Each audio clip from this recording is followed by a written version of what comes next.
Hi, everyone. My name is Mariana Restrepo. I am the Public Engagement Strategist at 84,000, and I am delighted to be joined today by John Canti. Dr. Canti has been with 84,000 since the very beginning, serving as senior editor, and he's one of the editors who has worked on the newly published translation of the Prajnaparamita, commonly known in English as the Perfection of Wisdom, and in this new translation as the Transcendent State of Wisdom in 8,000 lines, which is what we will be talking about today. Welcome, John, and thank you for joining us today. Well, thank you. It's a pleasure. So, before we get into the details, could you give us a sense of what the Prajnaparamita literature is and why it holds such a significant place in the Buddhist world?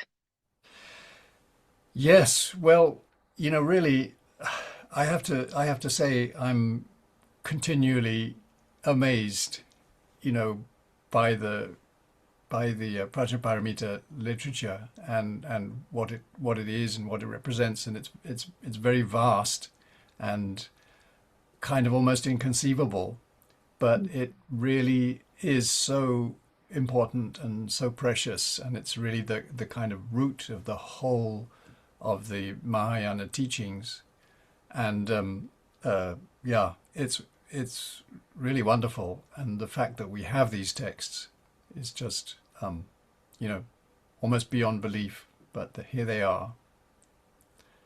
Yeah, so can you give us a sense of like how old is this literature? Like when is the first kind of instances that we see this literature come up? Well, it depends whether you take it from the point of view of sort of modern historians or not. Of course, according to Buddhist tradition, this is a record of teachings that the Buddha gave at a certain point in his life, a little bit later than some of the other teachings, let's say. In terms of what we know about when the texts first appeared, it seems to have started being circulated in India, kind of in a way that was accessible to everybody in perhaps the first century BC, or the first century AD. I should say first century CE, or first century. Sorry, I messing this one up. First century before Christ, and the first century of the Christian era. In other words, quite early on compared to most of the Mahayana sutras that we see appearing. But personally, I like to think of it as, it simply goes back to the Buddha's teaching during his lifetime. And I don't really see any reason to think that that's not the case. Of course, we can always keep in mind, the historian's perspective. But, I personally find as a Buddhist, I'm quite happy to accept that this is the Buddha's teaching. And I think it goes back, all the way to the Buddha's awakening, where he, after attaining awakening in Bodh Gaya under the Bodhi tree, he spends some weeks in silence, alone, and he is, you could say, in some ways, pondering what to do with what he's discovered. I think, from a vaster point of view, it's all a display. It's all a kind of manifestation that is designed to produce a kind of narrative for us. But in terms of the actual narrative, he spent those few weeks thinking. And here I wanted to quote from the play in full, the Lalita Vistara, the story that you may have read in the 84,000 translation, where he says, profound, peaceful, stainless, lucid, and unconditioned, such is the nectar-like truth I have realized. Were I to teach it, no one would understand, so I will silently remain in the forest. What he's discovered is kind of unutterable. It's indescribable. It's beyond words. It's beyond concepts and all the rest of it. So he thinks, well, what's the point? Nobody's going to understand. So it's better to just say nothing. And of course, this is in terms of the narrative. This is the kind of cue for him to be exhorted to give the teachings by Brahma and Indra and various other figures who come in, and eventually he thinks about how he's going to formulate what he wants people to understand, and he goes to Sarnath and teaches the Four Noble Truths and the 12 links and the basics of founding Sangha and kind of taking on monks as his followers and all of that.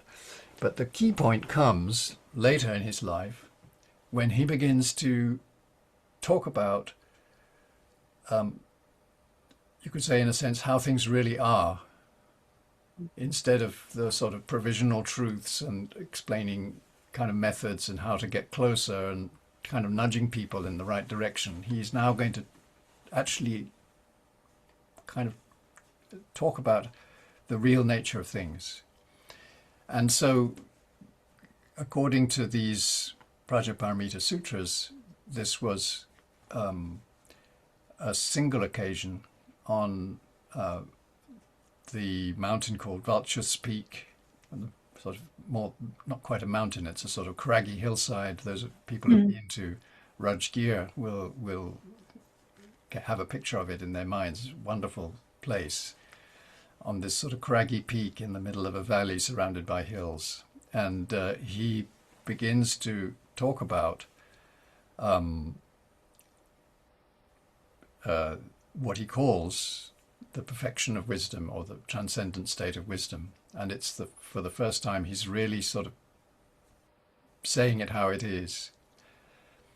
And so this is where all of these sutras come from.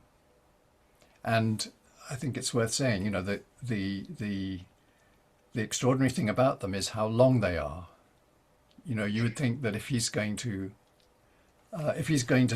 talk about how things really are, it might be quite terse, it might be a kind of mysterious aphorism of some kind.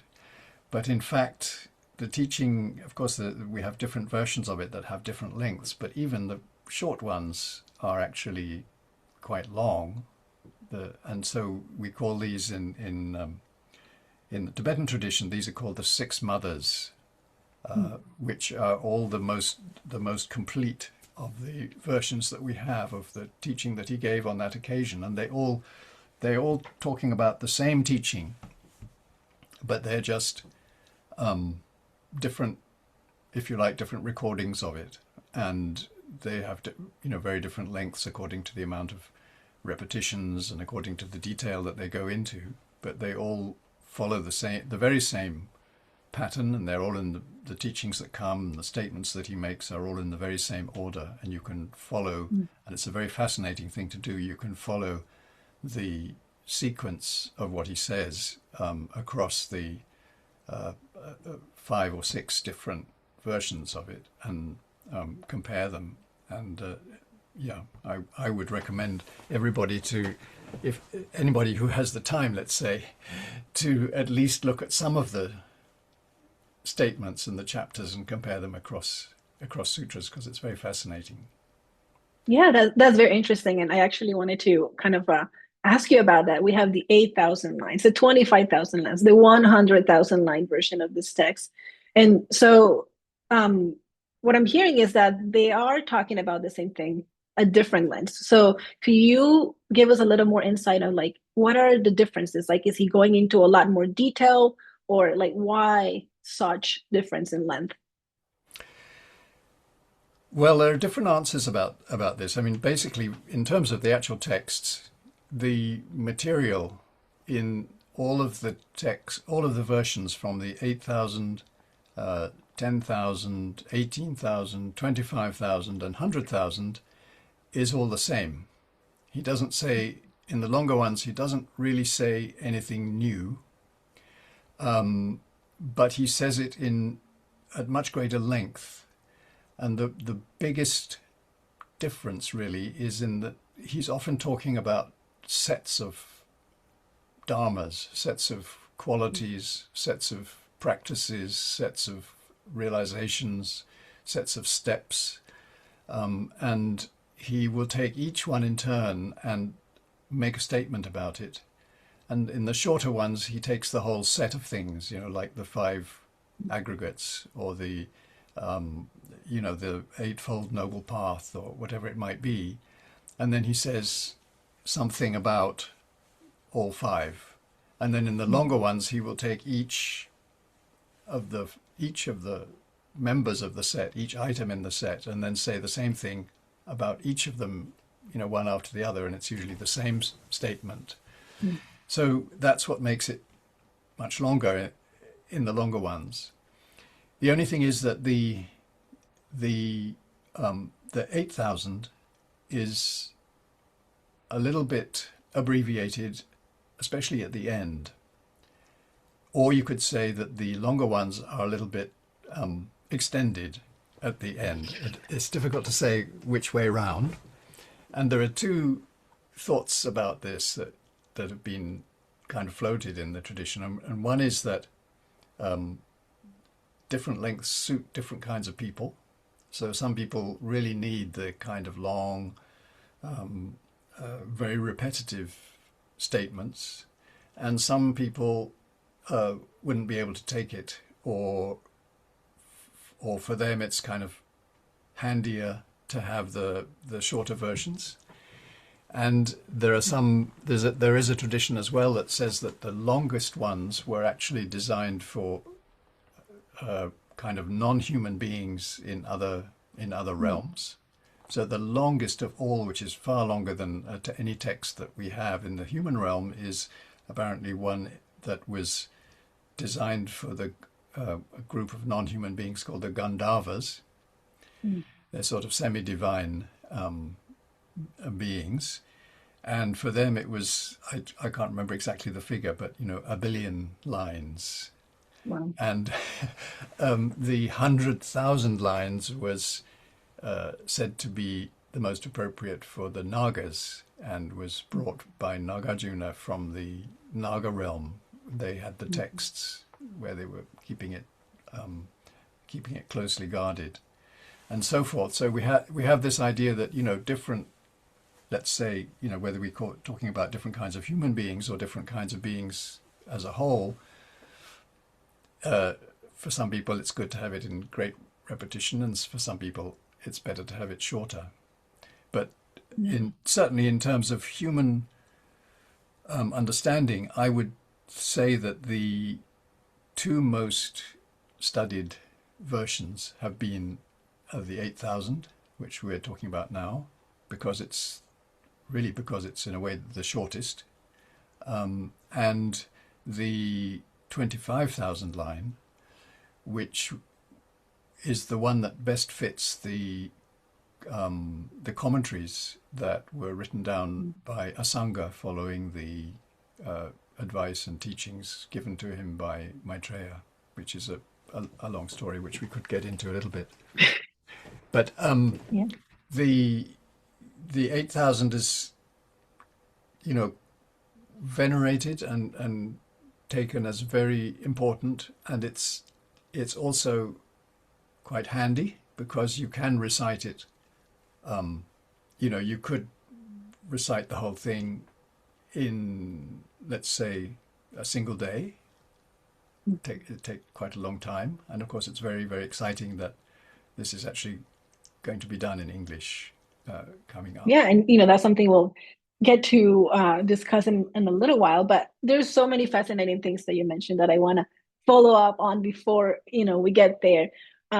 So yeah, Vulture Peak is such a beautiful place. I've been there, and it was such an amazing pilgrimage place. And hearing you talk about like the different audiences that this sutras were meant to, and including beings of other realms, I'm wondering what the tradition has to say about who was there at Vulture Peak when the Buddha was giving this discourse, and You know, it sounds like, you know, not just humans, but there was all these other beings, you know, listening in.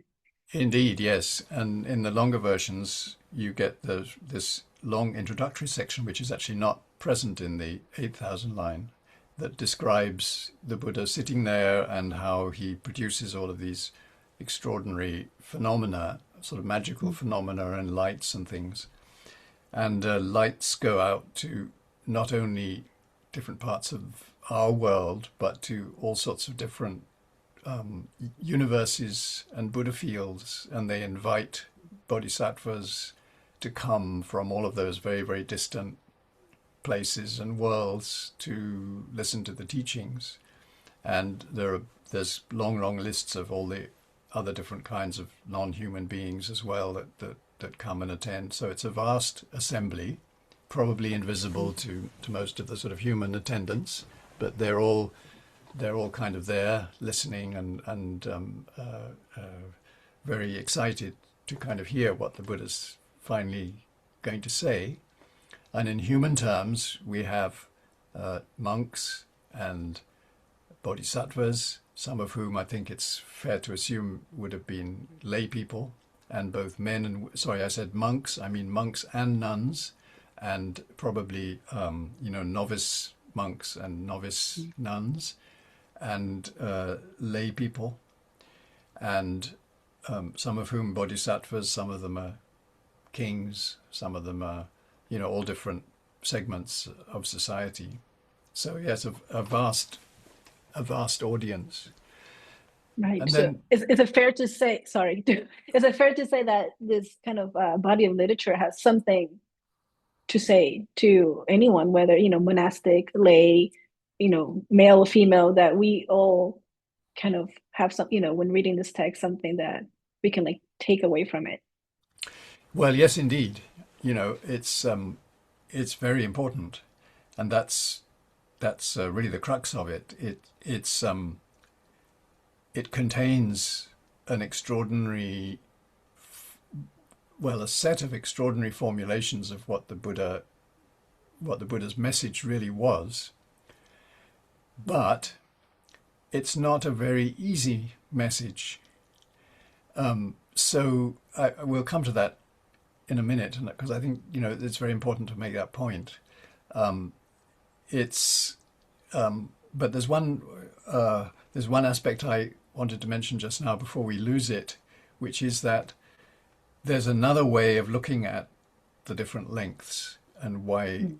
they are so, and that's a little bit more sort of a historical perspective. It's a little bit more of a mundane way of looking at it, but the idea is that perhaps when these sutras began to circulate, they started off being a relatively, and still quite long, but a relatively short record of the teaching.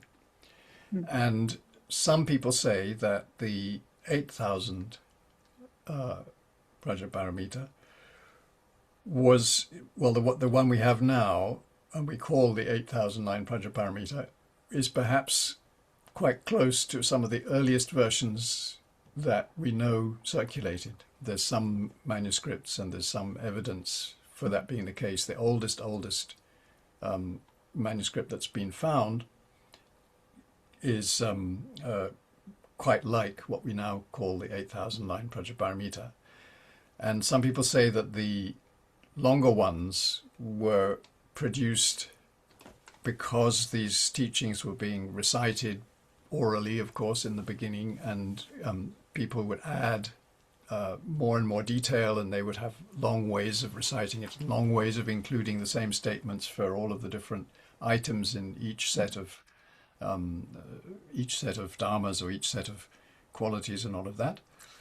And then other people say, other Buddhist traditions say that actually the longest ones are the most complete records, and they got progressively shortened to make them easier to cope with and easier to understand. And so at the moment, the kind of scholarly consensus is that probably the 8,000 line might have been, something like the earliest versions that circulated. But there are traditions in different Buddhist cultures that give you both stories, and so we really don't know completely. What we do know is that from these very, very long teachings, various short texts were developed, which kind of aim to kind of pull the real essence of the teachings into something much shorter that people can recite. So we have, the Heart Sutra, the Diamond Sutra, a whole lot of other short ones, that some of which are already published on 84,000 site. But they none of them really are the complete set that we find in these so-called Mother Sutras that begin with the 8,000. But I think it's also worth saying, this whole tradition of numbering them, calling them with titles that include the number of lines or number of shlokas, is not something that was present originally, and it seems to be something that developed in probably first of all in China in about the 6th or 7th century. So that's a relatively late kind of idea, and gradually, especially as they got written down and printed and so forth, those numbers became a little bit more fixed, and the different versions became a little bit more stabilized.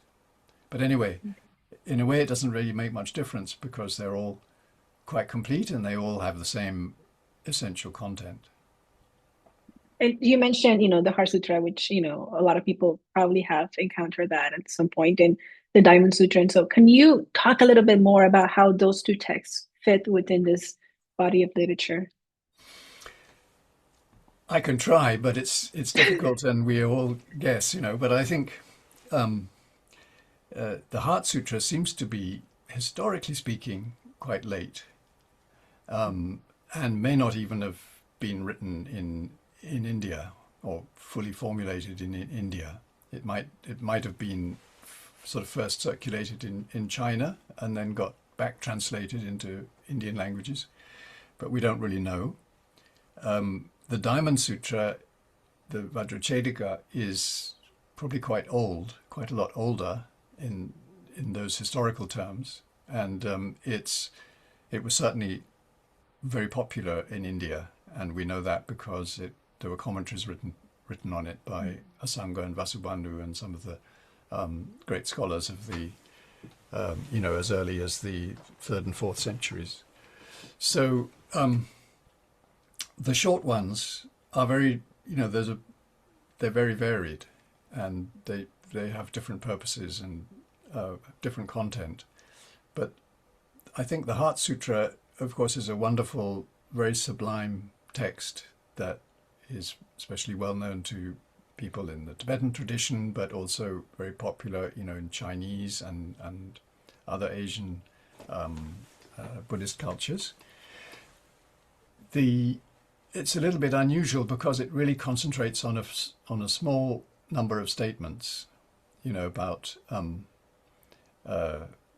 form is emptiness, emptiness is form, and all of that. It's so well known that I don't need to repeat it. But it gives a little bit the idea that everybody has, that the Prajnaparamita sutras are all about emptiness. And in a way it's kind of true, but it's not quite true. The usual way of expressing it is that they are about the fact that phenomena, that things, the true nature of things and everything is beyond having definable characteristics, which is not quite the same as emptiness. So it's really saying, we must not, we shouldn't, and we would be wrong if we try to conceptualize, if we try to formulate in words, if we think in those, or in all of those terms that we can kind of grasp the meaning of things by, then we're almost certainly missing the point. And I think that's if you have to sort of summarize what they're all about, then it's something like that. But and so even that idea has led in quite different directions. the way people took these sutras. So, very, very, very broadly, you could say that kind of Nagarjuna's tradition took the perfection of wisdom, the Prajnaparamita Sutras, to he wrote from that. What he concluded from that was what he's expressed in the root verses on the middle way. That where he sort of deconstructed the idea that things can have any sort of true existence, that things could be either singular or multiple, that things could have a beginning, a middle, and an end, that there's any such thing as movement, all kinds of derived notions that he could use. He sort of used the Prajnaparamita teachings to dispel, if you like, and that led to all of the great traditions, especially the Madhyamika, and all of its famous variants, and that all of that tradition, of course, was very important and influential in India, but particularly so in China. And then a little bit later on, a couple of centuries later, we have the whole story of Asanga and his explorations. And I find it, very, very basically, the story is, and you can find it in many texts, that Asanga was this brilliant young scholar in Gandhara, which is in present day, on the borders of Pakistan and Afghanistan, way up there. And he was a brilliant young scholar and very, very quickly understood all the scriptures and teachings that he came across. But the one thing he couldn't really understand was the Prajnaparamita Sutras. So I think, the words and the basic statements, I'm sure he understood. They're not very difficult to understand as such, but he couldn't understand how it all fitted together and why it was as it was, why these very, very long teachings on these matters. And because he was so puzzled by it, he sought help, and he sought, in the end, he was advised that in order to be able to understand, he should propitiate and implore Maitreya to give him a hand and to explain. So he went to central India. He went to near Bodh Gaya somewhere and started a long retreat. He started a 3-year retreat, and at the end of that he didn't feel he'd got anywhere, so he came out and sort of wanted to give up, and then he was encouraged to go back again, and so he went back for another 3 years, and the same thing happened, and then another 3 years, and it was only after very, very long periods in retreat that he felt was completely pointless and useless, that he came out, and finally, this story comes that he developed some compassion for this poor dog that had its backside was terribly wounded and was being eaten by maggots, and he wanted to help it, but he didn't know how to help the dog and at the same time save the maggots. And this is a well-known story. I won't go into the whole thing. And at that moment, the dog turned into Maitreya and said, I've been with you all the time, but you couldn't see me because you didn't have the right state of mind. You didn't have enough compassion and so forth. And so he then takes Asanga off to Tushita heaven, which is where Maitreya, as a sort of high-level bodhisattva, is waiting to appear as the next Buddha, of course. And he teaches him the so-called 5 texts of Maitreya, which are sometimes said to be all sort of basically one text, one explanation, which is centered on explaining the implications and the reasons and everything for the Prajnaparamita Sutras.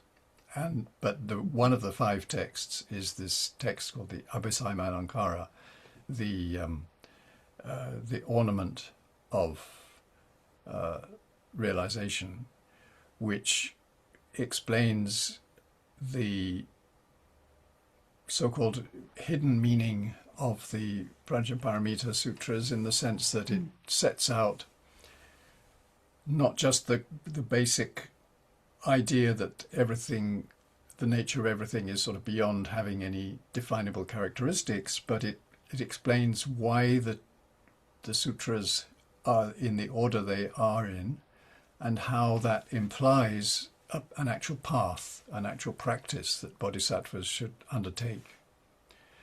So the whole sort of structure of the sutras is that bodhisattvas need to have this or that, and they need to do this or that, but they must never think or grasp onto that thing, whatever it is, that practice or that notion. So it goes through the whole sort of path of bodhisattvas in a slightly complicated way, it has to be said, but in each case sort of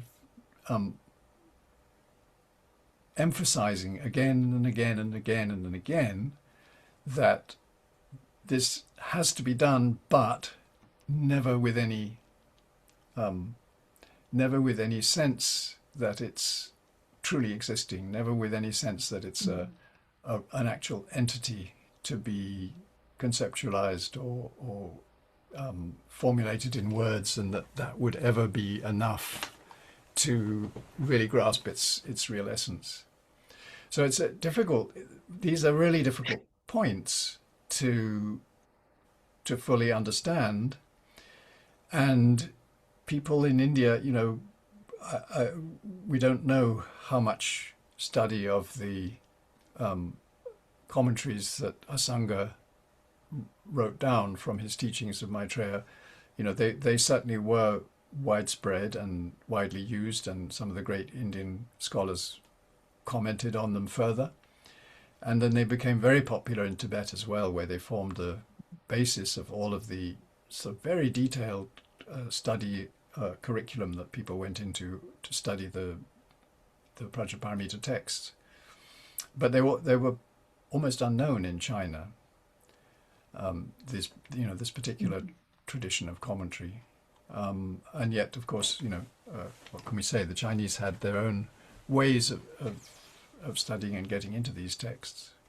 So, in one way, you have these texts which have this extraordinary sort of almost inexpressible message. And on the other hand, you have this tradition of studying them in enormous detail and dissecting every single word and trying to understand its meaning and trying to construct from it, a whole schema of practice and sort of philosophical understanding. So, there are so many ways of approaching these texts, and there are so many ways of studying them and getting into them, and they've had such a diverse set of influences on the way that Buddhist philosophy and Buddhist practice have been understood and put into action. Yeah, I was going to ask, hearing you tell this story, of course, a very learned scholar going into, 7 years of retreat and still coming out and what hope is there for any of us who, well, in a way, it's we're very just comforting, lay isn't it? practitioners?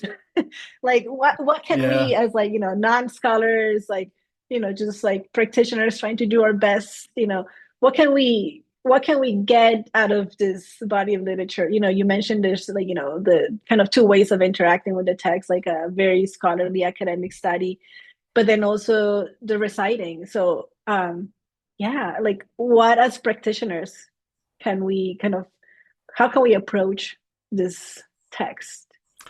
Yeah, well, I think we have to know that there are different ways of approaching it. I think not just 2, there are many different ways. But for a start, I find it kind of comforting that when I get faced with some of the issues in the text, or even the all of the text as a whole, and the vast range of stuff that they Mm. communicate to us, it's nice to be in good company. That if Asanga found it difficult to understand, then that helps me not to feel too bad about myself not being able to, for a start. But then I think very important, and this is actually said in the texts themselves, that you can get into all of the detail and study exactly what everything means, and do it very, very carefully. But also, there's tremendous value in just letting it soak into you and just reciting it. And even if you don't really understand parts of it, if you keep on exposing yourself to it, reciting it, thinking about it, hearing it, and even just honoring it, and appreciating it, and thinking how wonderful it is that these teachings exist, and doing whatever you can to make sure that they continue to exist, and honoring them, venerating them, making offerings to them, putting them on a shrine, whatever it might be, is actually not just a kind of second-rate thing that dummies at least can do. It's more like an initial approach. You know what I mean? It's like first steps. And especially if you do that with the kind of aspiration, with the kind of bodhicitta aspiration, may this really be of benefit to myself and others, and have a vast sort of attitude to it, then eventually it will lead you, again, you could say in this life, or in future lives, to be able to really understand better, and having understood better, to practice it better, and practicing it better, and putting it all into action to actually realize it. And to discover really what the Buddha was talking about when he gave these teachings, and that it kind of that it all becomes clear, and the reasons for existing also become clear. So it's in a way, these texts themselves are not first steps. They're not first steps into Dharma, but they are, in a sense, can be used as first steps if one has, the clear idea and clear aspiration that they really do express something that the Buddha was trying to explain, that was really, really how he felt and knew things really are. So to that extent, these teachings in particular represent the Buddha's words, and the way that the Buddha was able to manifest in his teachings in this world in a way that could actually lead us to attain the same level of understanding and knowledge as he himself had. So to recite them, or even to read them, but especially to recite them, and to recite them in really good conditions, in other words, with other people supporting, and with a particular motivation, and with a particular kind of setting and a way of honoring and venerating the teachings, is really, really important and really beneficial. And it says so again and again and again and again in the actual texts. Conditions. This translation has been years in the making, and is now available to anyone who wants to read it through our, reading room. But also something, kind of very exciting is that Shravasti Avi in the United States is going to recite the text in full in English by Western monastics to consecrate a Western monastic hall. What is the relevance of that event? Well, I think it's a wonderful and very important step, because literally this translation is kind of hot off the press, even if it's taken a very long time to produce and finalize. So, and it's been done with a great deal of care and attention. And I think it's a very good translation. I think it's very impactful. And to be able to, I think all of us practicing Tibetan Buddhism have attended events where, there's a transmission being given and everything's happening in Tibetan or perhaps in Sanskrit or Chinese, and we are kind of primed to appreciate that and to know that something important is happening, but we don't really get it. There isn't a way of really understanding. So a lot of it depends on our kind of faith and devotion and the sort of vibration, if you like, of what we feel we're taking part in. But in this case, there's going to be there's going to be all of that appreciation and what could you say, sort of very positive setup around it. The temple, beautiful new temple with a large gathering of people, very excited about it all and actually reciting it. So there's that aspect, but there's also going to be the fact that everybody attending will be able to understand the words themselves and what they're saying. And I think that will have a huge impact. And of course, it's not that everybody attending will understand every passage and every word and every chapter and kind of get it in one go.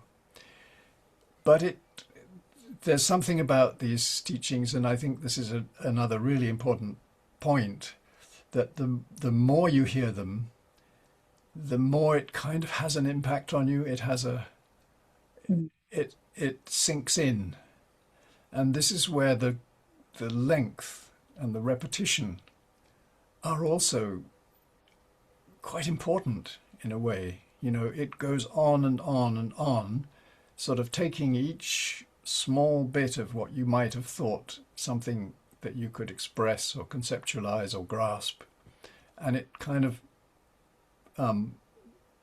beats it down, and says it's this, but it's not this. It's an amazing, to be exposed to these teachings is an amazing sort of process of being kind of washed. It washes over you. I sometimes think of it as being almost like being on the seashore, being sort of pounded by the waves, that gradually wear away your sort of concepts. So all of these statements in different parts of the text come like kind of waves crashing down on your kind of false ideas and your all the other sort of constructs that we have, and they sort of beat them relentlessly away, and it's very inspiring, and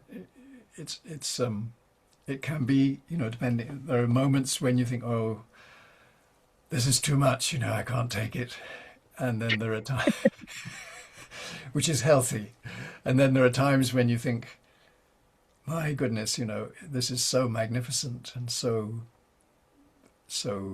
meaningful and so profound, and all of those things happen, as you at different times when you expose yourself to this material, and I think it has a very, very deep effect over the long term. So I think it's really important to not sort of think, because people, again, they say that Prajnaparamita is sort of is the basis of Madhyamika philosophy and Yogacara philosophy and everything else that came later, all of the different philosophical standpoints, which it is. but the texts themselves are really not philosophical treatises. You know, they are something else. They are teachings in the sense of, you know, really having an effect by themselves, you know, just as they are, as a text, a little bit like doing some sort of a practice. So hearing the teachings is itself a practice, and it has, again, as I said, it's explained in the text many, many, many times how much merit there is to uphold these texts, to know about them, to read them, to make them into books, to copy them out, and especially to recite them and to encourage other people to recite them, has far, you know, innumerable multiplications of the kind of merit that you would get from, you know, making gigantic offerings throughout the known universe or something like that. You know, these wonderful comparisons that come up again and again. So I think that can be taken seriously. You know, it's like, it is like that. And why? Because this is the expression of the Buddha's teaching. And it's the expression of the Buddha's most profound teachings. And, you know, it was the fact that it's hard to understand, in a way, should be encouraging. You know, the most simple stuff, you know, you should do this, you should do that, and then, you know, this will happen, is a little bit too simple. You know, and this, this in some ways, of course, his basic message is extremely simple. You know, that there is nothing that can be encompassed really by our ordinary minds. There's nothing that you can express really in words. Anything that you say is just a kind of symbolic representation of reality, of how things really are. So forget it, you know. But at the same time, he's not saying therefore, you know, everything is meaningless and doesn't matter. He's at the same time saying, although that is true, at the same time, it's so important to practice. It's so important to do these things. It's so important to understand them. It's so important to realize what is meant, you know, by the five aggregates, the Noble Eightfold Path, the four foundations of mindfulness, and all of the rest of it, you know, the many sets of dharmas, and that we have to understand them all, we have to take them seriously, we have to actually do it, but at the same time not have the slightest, you know, not have the slightest false notion that any of it is truly existing, you know, and that's a very hard message to get across.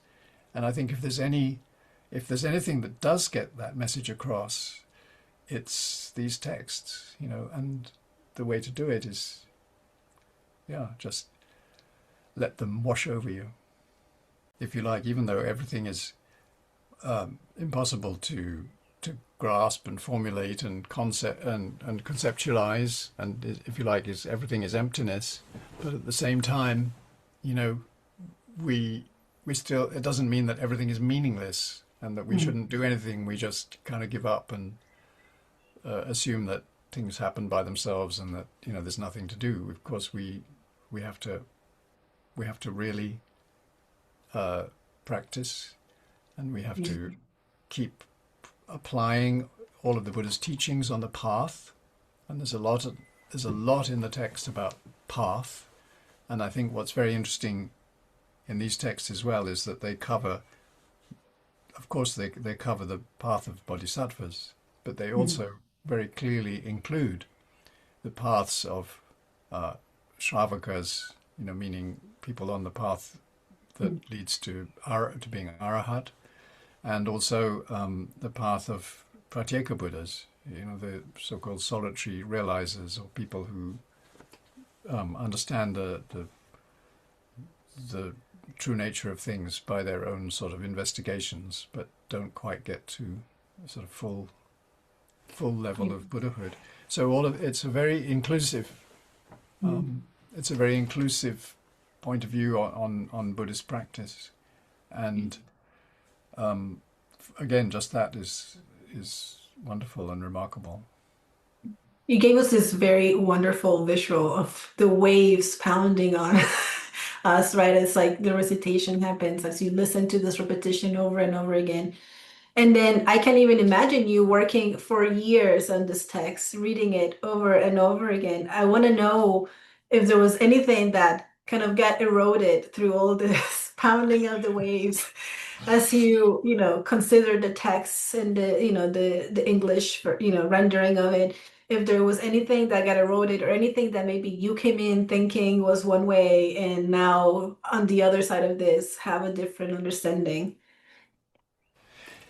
Well, what I find very interesting is that, like many people who, especially in the Tibetan Buddhist tradition, I started off, being introduced to, having empowerments and all of the sort of Vajrayana material, but also the kind of very carefully arranged teachings, of the sort of Lamrim mind training and the stages on the path, as in the words of my perfect teacher, and all of the different Ngondro teachings, which have a very clear presentation.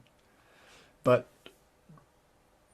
you don't tend to get a lot of exposure to the actual sutras and to the actual canonical material. So after doing a lot of those sort of practices and study and so forth, it's very interesting to come down finally to the kind of foundations, which is of course, all of the sutras, whether Mahayana or not, but in particular the Prajnaparamita sutras, and to sort of discover what they're trying to say. So I find it very, very meaningful, and I think in some ways, for me, the most important effect has been just to kind of deepen of course, for me, it's really just on the level of kind of understanding, I suppose. I can't claim to have any great realization, but just to kind of be forced again and again and again to ponder, well, what does this really mean? It's very difficult to translate this material really clearly. And in fact, across different Buddhist cultures, first of all, and then within the Tibetan tradition, across different lineages and traditions, there have been different ways of interpreting well-known statements. One of the things that comes up again and again is, the text says something is not something. And the way it says it, there are ways that you could interpret of saying that, a pen, a pen is not, the text says, pen is not. So you can sort of take it as saying, well, a pen is not a pen. A pen is, there is no pen. Or you can say that a pen is empty of being a pen. It's a it's a machine, made of bits of plastic and made of bits of plastic and metal, but there's no real pen in there. That's just something that we kind of project onto it. Or you could say there is no pen. This is all just an illusion, a dream, or whatever. And from the language, you can't necessarily tell. So, that's just a sort of silly example in a way, bringing it down to the most basic level. But a lot of the statements in the text, you turn them over in your mind and you think, how, what does this really mean, and how is it, how could it be best expressed in English that would leave perhaps even several different interpretations open. And I find, I like to work on the texts, and I find that some of the best moments come afterwards when I stop, and I'm perhaps taking a walk, or having a break, or perhaps even doing some sitting practice, and then these things come back, and you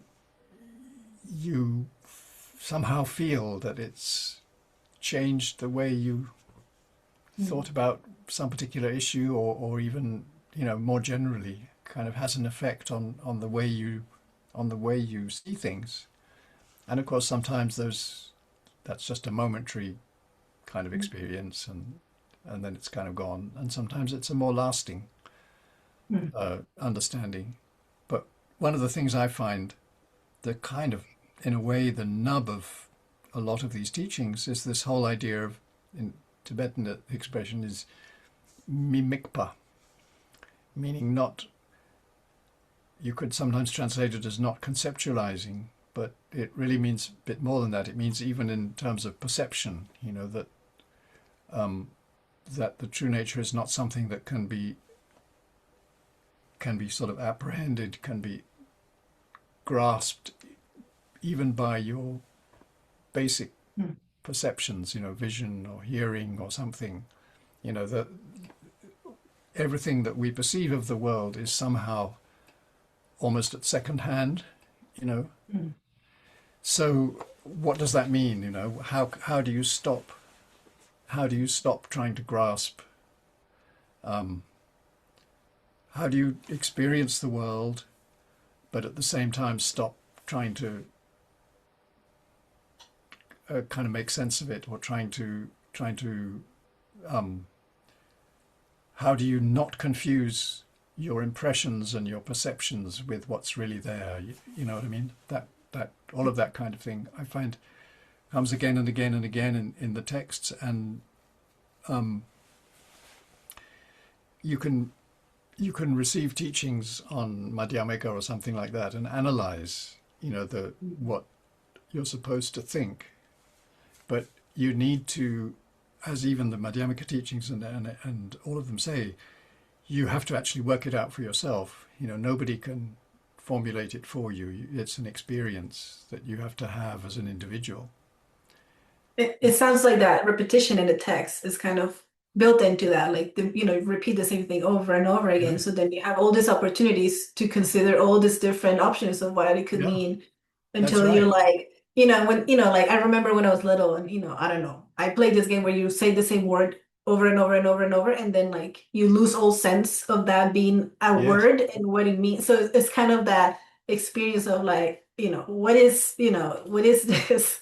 Exactly. Like, how are we experiencing it, and like what is that, solid, real, so yeah, this is very fascinating. And I'm really excited for those who will be participating in the Shravasti resounding, because they will get to do that over and over and recite this text and get that experience. So that is really wonderful. And there's so many fascinating things that you have, kind of touched on, and we could go on forever with this conversation. But unfortunately, our time is limited. So I wanted to close with one last question. And, as someone who has worked intimately with this text for years, what do you hope people receive from encountering this text, whether it's reading it on their own, whether it is reciting it or hearing it be recited? What do you hope people kind of take away from this text?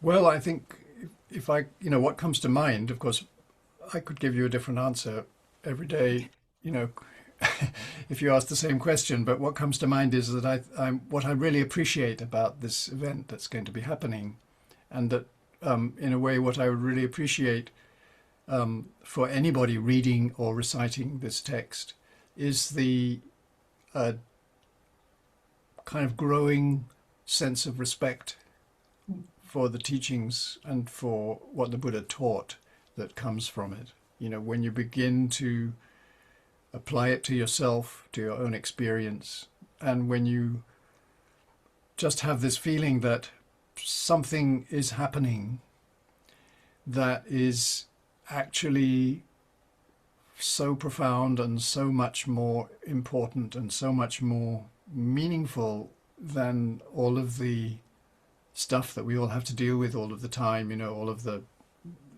small details of a human life and, you know, politics and knowledge and day-to-day stuff and, you know, everything.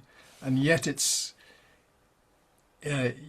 what the Buddha has to say is not something otherworldly. You know, it's not something that belongs to some other complete sphere of existence. You know what I mean? We are talking about what we all experience, and it's coming down to that level the whole time. And what I feel personally I've really gained from studying these texts in detail is not of course I've learned a lot intellectually and in a sort of academic sense, but much more is the kind of growing feeling of respect and appreciation for what these teachings are, and awe, really, a sense of amazement and a sense of well, being humbled really as well, because it is so vast and there's so much, and so the way that the Buddha chose to express these profound teachings is so extraordinary, and you can't help but just, you know, again and again and again feel amazed by it. And I think that that's the, for me at least, you know, to have that kind of feeling is at very least the beginning of some sort of an opening to things that I might not have suspected, you know, things that I might otherwise have missed just by being, you know, me and sort of stuck in my own way of living and my own perceptions. So I think what can you say about what other people will experience for this? I think everybody will have all sorts of different experiences and all sorts of different attitudes and all sorts of different perspectives. And that's, again, the amazing thing about these teachings, that they affect everybody in different ways, you know, according to their needs and according to their different levels and perspectives and personalities and characters and so forth. But the main thing is that they do have this effect, and that's just a wonderful thing. Well, John, thank you so much for speaking with us today. This was really, really fascinating and so insightful. So thank you for sharing that with us. And anyone watching, if you're interested, you can access the translations on our reading room at 84000.co. So if you want to go and see for yourself, go ahead and read the sutra and have that experience for yourself and see what we were talking about. Thank you, John, for talking with us today. It's a pleasure.